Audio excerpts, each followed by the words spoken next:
للہ رب العالمین والصلاة والسلام علی سید المرسلین وخاتم النبیین سیدنا و مولانا محمد وعلی آلہ وصحابہ اجمعین اما بعد فاعوذ باللہ من الشیطان الرجیم بسم اللہ الرحمن الرحیم کاف ہا یا عین صاد ذکر رحمت ربک عبدہ زکریا صدق اللہ مولانا العظیم۔ حاضرین محفل اور معزز ناظرین، السلام علیکم ورحمۃ اللہ وبرکاتہ۔ اللہ رب العزت جل وعلا کی ہم پر بے پناہ مہربانی ہے کہ اس نے ہمیں آقائے نامدار احمد مختار مدنی تاجدار حضرت محمد مصطفیٰ رسول خدا صلی اللہ تعالی علیہ وآلہ وسلم کی بابرکت امت میں پیدا فرمایا۔ سامعین کرام، بحمدہ تعالی سورہ کہف کی تفسیر سے ہم فارغ ہوئے۔ اب سورہ مریم کا آغاز ہے۔ سورہ مریم مکی ہے، سورۃ مریم مکیہ، اور یہ بات آپ اچھی طرح جانتے ہیں کہ مکی سورے وہ ہوتے ہیں جو ہجرت سے پہلے نازل ہوئے، اور مدنی سورے وہ ہوتے ہیں جو ہجرت کے بعد نازل ہوئے۔ بسم اللہ الرحمن الرحیم، اللہ کے نام سے شروع جو بڑا مہربان نہایت رحم والا ہے۔ کاف ہا یا عین صاد، یہ حروف مقطعات ہیں۔ حروف مقطعات کا ترجمہ نہیں کیا جا سکتا کیونکہ یہ حروف ہیں اور معنی لفظ کا ہوتا ہے، اور یہ راز ہے اللہ اور اس کے پیارے محبوب صلی اللہ علیہ وسلم کے درمیان۔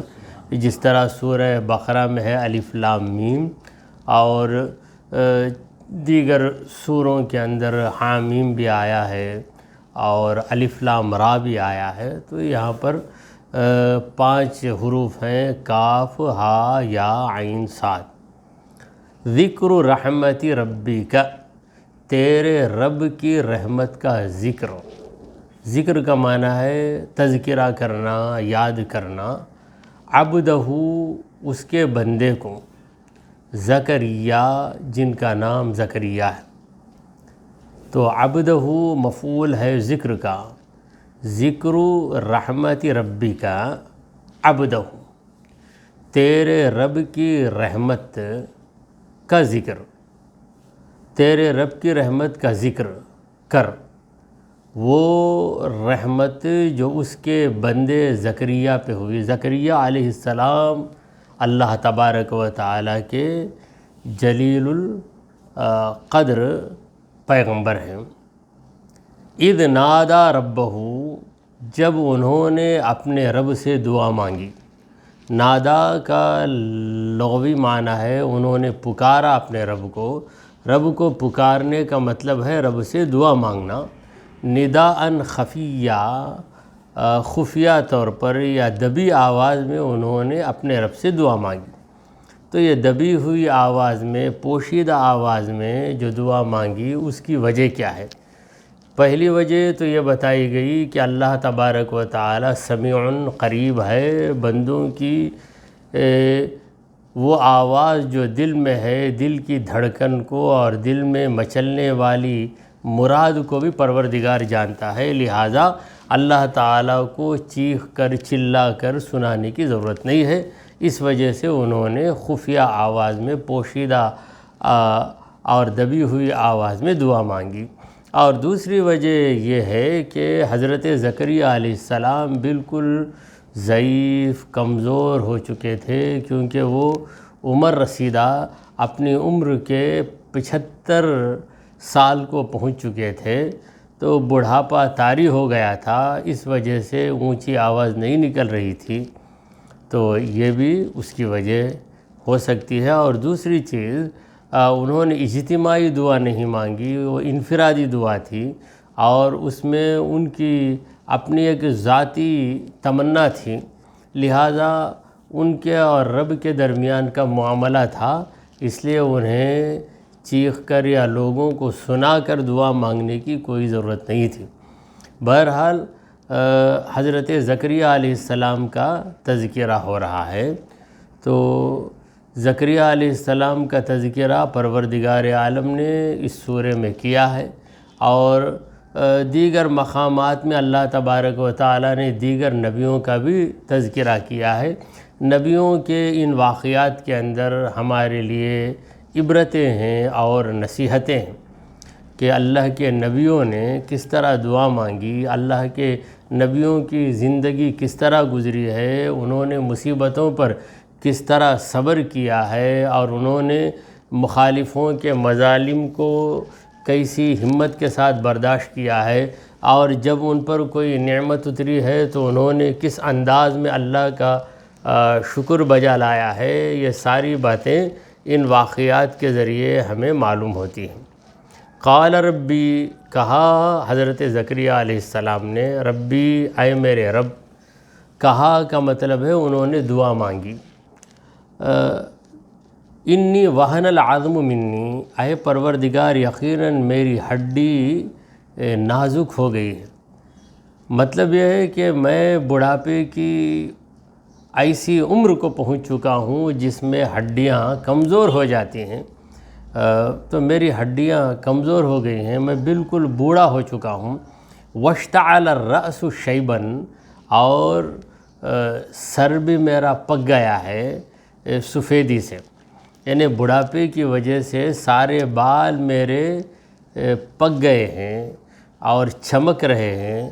تو بال جب سفید ہو جاتے ہیں تو اس طرح معلوم ہوتا ہے کہ بالوں میں چاندی کا پانی چڑھا دیا گیا ہے، بال چاندی کی طرح چمکنے لگتے ہیں۔ تو کالے بالوں میں ایک حسن ہے تو سفید بالوں میں دوسری قسم کا حسن ہے۔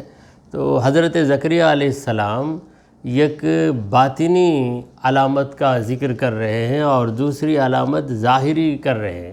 باطنی علامت یہ ہے کہ ہڈیاں کمزور ہو گئی ہیں، اسے سامنے والا محسوس نہیں کر سکتا، بوڑھا آدمی خود محسوس کرتا ہے کہ ہڈیوں میں درد ہوتا ہے، جوڑ میں درد ہوتا ہے، اور درد کمزوری کی وجہ سے ہڈیوں کے اندر تکلیف اسے محسوس ہوتی ہے۔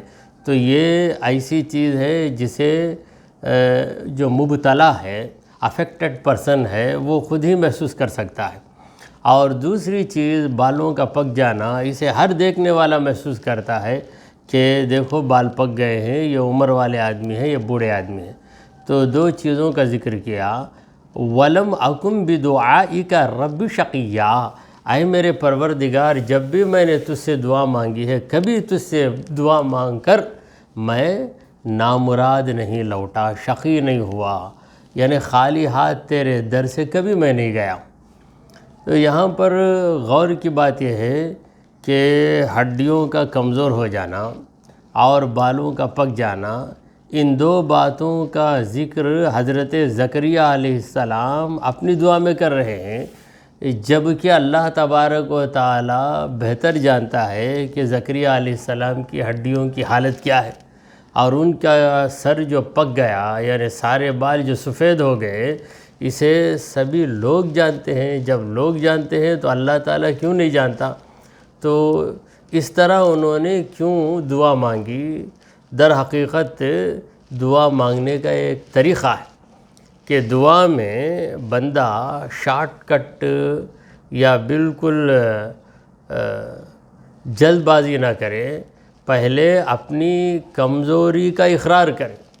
جیسے دعا مانگنے والے یوں عرض کرتے ہیں، اے اللہ میں تیرا ضعیف بندہ ہوں، میں تیرا ناتوان بندہ ہوں، میں تیرا عاجز بندہ ہوں، میں تیرا گنہگار بندہ ہوں۔ تو کوئی بیوقوف یہ پوچھے تو کمزور بندہ ہے، اللہ کو معلوم، تو کیوں بتاتا؟ تو گنہگار ہے، یہ اللہ کو معلوم، تو کیوں بتاتا؟ یہ اللہ کو بتانے کے لیے نہیں بلکہ اقرار کرنے کے لیے کہ میرے اندر اتنی کمزوریاں ہیں، میں اس قدر ناقابل ہوں، میں اس قدر نالائق ہوں، اس کے باوجود تیری رحمت سے مجھے امید ہے۔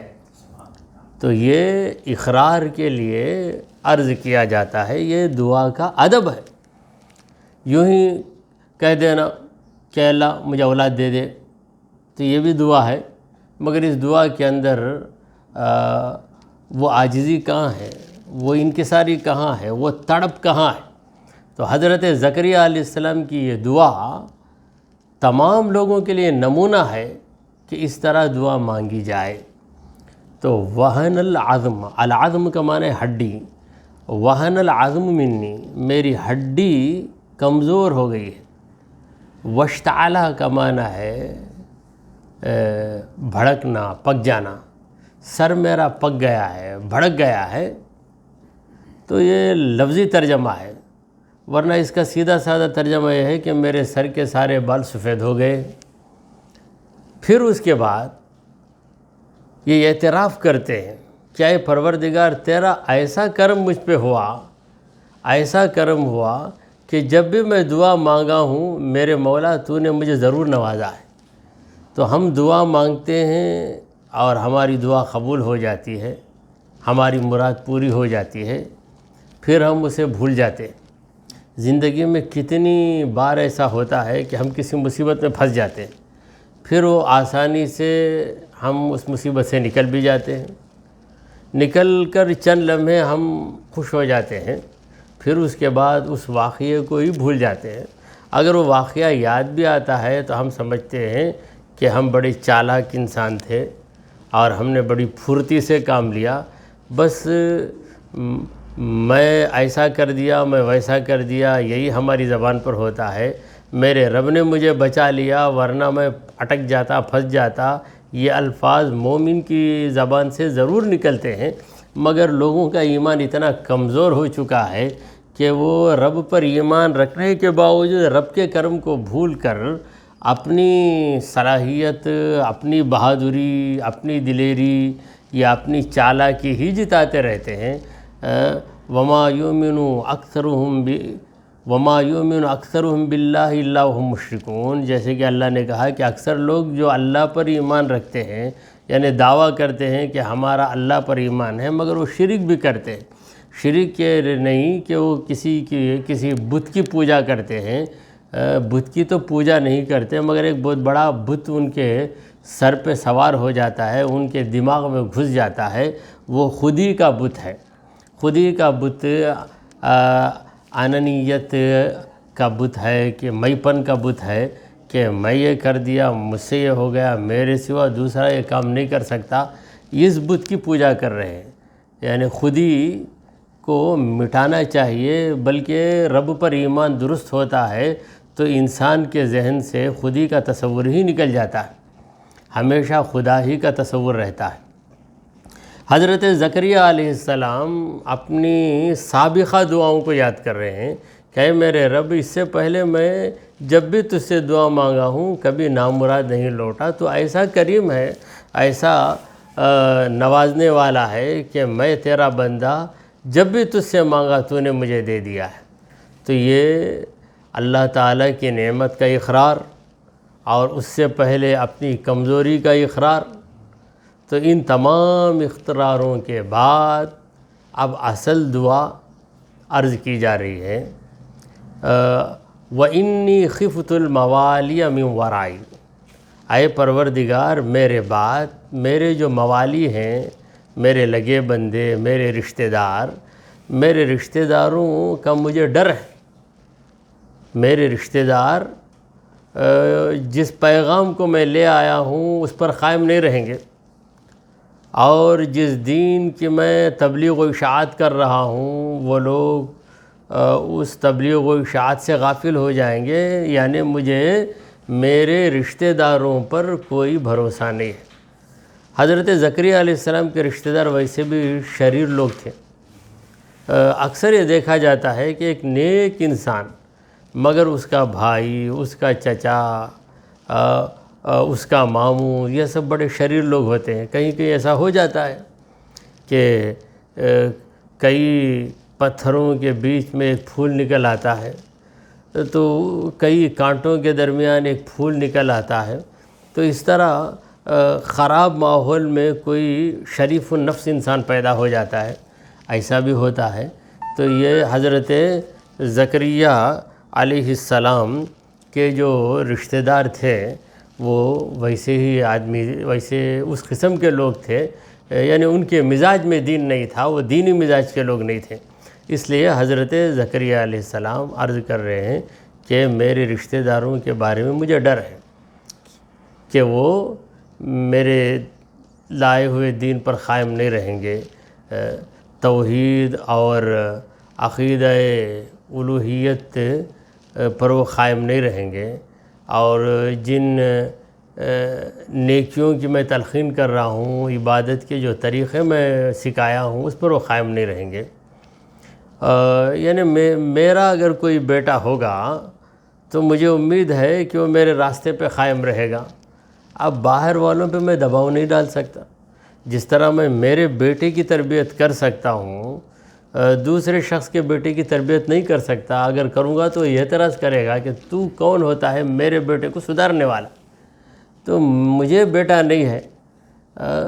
اب بیٹے کو جو میں طلب کر رہا ہوں میرے مولا، اس لیے نہیں کہ میرے بعد میرا ذکر خیر جاری رہے یا میرے بعد کوئی ایسا رہے جو میرا نام روشن کرتا رہے، بس میں دین کے لیے میں بیٹے کی طلب کر رہا ہوں۔ تو یہ حضرت زکریا علیہ السلام کا منشا ہے۔ دیکھیے ہمارے نبی کریم صلی اللہ علیہ وسلم نے کئی عورتوں سے نکاح کیا۔ کس لیے کیا؟ صرف اس لیے کہ دین عورتوں میں پھیل جائے۔ اسی لیے ہمارے نبی کریم صلی اللہ علیہ وسلم نے مختلف قبیلوں کی عورتوں کو اپنایا، اور وہ بھی ایسی عورتیں جو بیوہ ہو گئی تھیں، جو کسی مضبوط اور ٹھوس سہارے کی محتاج تھیں۔ تو ایسی بیوہ عورتوں کو نبی کریم صلی اللہ علیہ وسلم نے سہارا دیا، اور ایک ہی قبیلے سے ساری عورتوں کو نہیں لیا۔ اس میں حکمت یہ تھی کہ یہ قبیلے کی عورت جب نبی کریم صلی اللہ علیہ وسلم کی دلہن بن جائے گی تو دلہن سب سے زیادہ بے تکلف ہوتی ہے۔ ایک مرد کے لیے اس قدر نہ بہن بے تکلف ہو سکتی ہے اور نہ ہی کوئی اور رشتہ دار۔ ماں تو قابل تعظیم ہے، ماں سے جو باتیں بیٹا کر سکتا ہے وہی کر سکتا ہے۔ عورتوں کے مسائل تو اپنی ماں کے سامنے بیان نہیں کر سکتا، اور بہن بھی کتنی بھی بے تکلف رہے مگر کچھ دوری رہنا لازمی ہے۔ جو قریب ترین انسان ایک مرد کے لیے ہے اس کی اہلیہ ہے، اس کی بیوی ہے۔ تو بیوی کے ذریعے ہی وہ سارے مسائل جن کا تعلق عورتوں کے عوارض سے ہے، نسوانی عوارض سے ہے، یہ مسائل شوہر اپنی بیوی کو سمجھا سکتا ہے اور بیوی دیگر عورتوں کو سمجھا سکتی ہے۔ اس طریقے سے مختلف قبیلوں میں نبی کریم صلی اللہ علیہ وسلم نے اپنی ازواج مطہرات کے ذریعے دین کو پھیلایا۔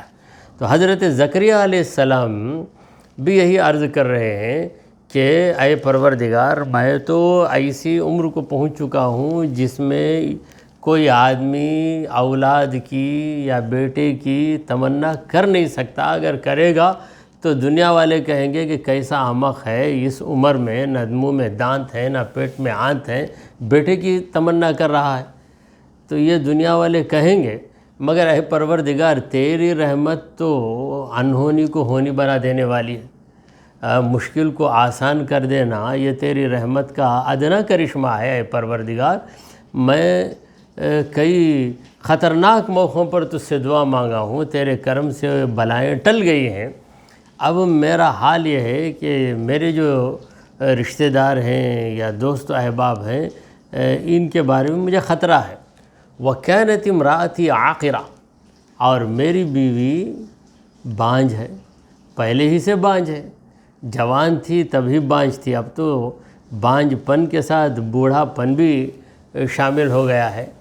بہرحال مایوسی کے سارے راستے سامنے ہیں، مایوسی ہی مایوسی نظر آ رہی ہے، مایوسی کے بادل چھائے ہوئے ہیں، مگر اے پروردگار میں ایسے حالات میں تجھ سے نا امید نہیں ہوں۔ فَحَبْ لِي مِن لَدُنْكَ وَلِيًّا، تو تیری جانب سے یعنی تیرے کرم سے مجھے ایک وارث نصیب فرما، ولی نصیب فرما، یعنی جو میرا جانشین بنے۔ تو مجھے ایک بیٹا عطا کر۔ بیٹے کے بجائے آپ نے جو لفظ یہاں پہ ذکر کیا ہے وہ ہے ولی۔ ولی کا مطلب جانشین بھی ہوتا ہے، سرپرست بھی ہوتا ہے۔ اب یہاں چونکہ بیٹا ہے، بیٹا باپ کا سرپرست تو نہیں ہوتا بلکہ باپ کا جانشین ہوتا ہے، تو اس کی وضاحت زکریا علیہ السلام یوں کر رہے ہیں، یرثنی و یرث من آل یعقوب، جو میرا بھی وارث رہے اور آل یعقوب بنی اسرائیل کا وارث رہے، بنی اسرائیل سے میں ہوں۔ حضرت زکریا علیہ السلام بنی اسرائیل سے تھے، حضرت یعقوب علیہ السلام کی اولاد سے تھے، تو پوری آل یعقوب یعنی خاندان بنی اسرائیل سب کے لیے وہ میرا ایک بیٹا کافی ہو جائے گا، سب کو سمجھانے کے لیے۔ وَاجْعَلْهُ رَبِّي رَضِيًّا، اے پروردگار میرے اس بیٹے کو جو تو مجھے عطا کرے گا، میں تجھ سے بیٹے کی فریاد کر رہا ہوں، تو مجھے بیٹے سے نوازے گا تو اس بیٹے کو تو رضیہ ایسا بنا کہ ہمیشہ وہ تجھ سے راضی رہے اور تو اس سے راضی رہے، کیونکہ رضی فاعل کے وزن پر ہے، اس میں فاعل کا معنی بھی ہے، مفعول کا معنی بھی ہے۔ اگر صرف راضیاً کہتے تو مطلب یہ ہوتا کہ وہ بندہ تجھ سے راضی رہے، میرا بیٹا ہمیشہ تجھ سے راضی رہے۔ اگر مرضیاً کا لفظ آتا تو مطلب یہ ہوتا ہے کہ اے اللہ تو ہمیشہ اس سے راضی رہے۔ اب یہاں رضیاً کا لفظ لا کر ایسی جامعیت اس میں زکریا علیہ السلام نے رکھ دی ہے کہ دونوں مطلب اس میں نکلتے ہیں کہ مجھے ایسا بیٹا عطا کر کہ اے پروردگار تو اس سے خوش رہے اور وہ بھی تجھ سے خوش رہے۔ تو بیٹے کی دعا لوگ مانگتے ہیں مگر اس بات پر توجہ نہیں دیتے کہ میرا بیٹا آگے چل کر کیا بنے گا۔ بعض لوگ تو اس خیال میں دعا مانگتے ہیں کہ میرا بیٹا پیدا ہو، وہ زیادہ تگڑا رہے، زبردست مالدار رہے، بہت ہی چالاک رہے، اونچے عہدے پر فائز رہے، مگر زکریا علیہ السلام کی نبوی سوچ دیکھیے، پیغمبرانہ خیال ان کا ہے کہ انسان کی بڑی کامیابی جس کے بعد آدمی کو کسی کامیابی کے بارے میں سوچنا ہی جرم ہے، وہ بڑی کامیابی یہ ہے کہ اللہ اس سے راضی ہو جائے۔ لہٰذا عرض کرنے لگے کہ وَاجْعَلْهُ رَبِّي رَضِيًّا، اے پروردگار میرے بیٹے کو تو ایسا بنا کہ میرے بیٹے سے تو ہمیشہ خوش رہے اور پھر میرا بیٹا تجھ سے خوش رہے۔ سورہ مریم کی 6 آیتیں ہوئی ہیں، تو یہ واقعہ حضرت زکریا علیہ السلام نے بیٹے کی دعا مانگی، پھر اللہ نے ان کو ایک بیٹے سے نوازا۔ آئندہ محفل میں ان تمام باتوں کا ذکر کیا جائے گا۔ دعا کیجئے کہ پروردگارا ہم نے جو کچھ کہا اور سنا اسے قبول فرما لے۔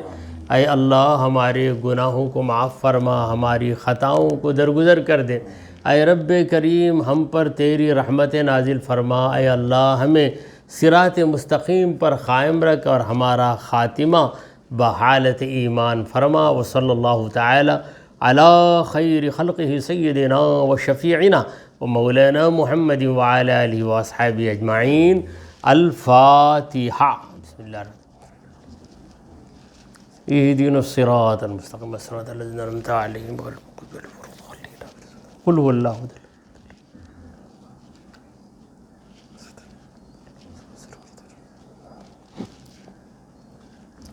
ان اللہ وملائکتہ یصلون علی النبی یا ایہا الذین آمنوا صلوا علیہ وسلموا تسلیما۔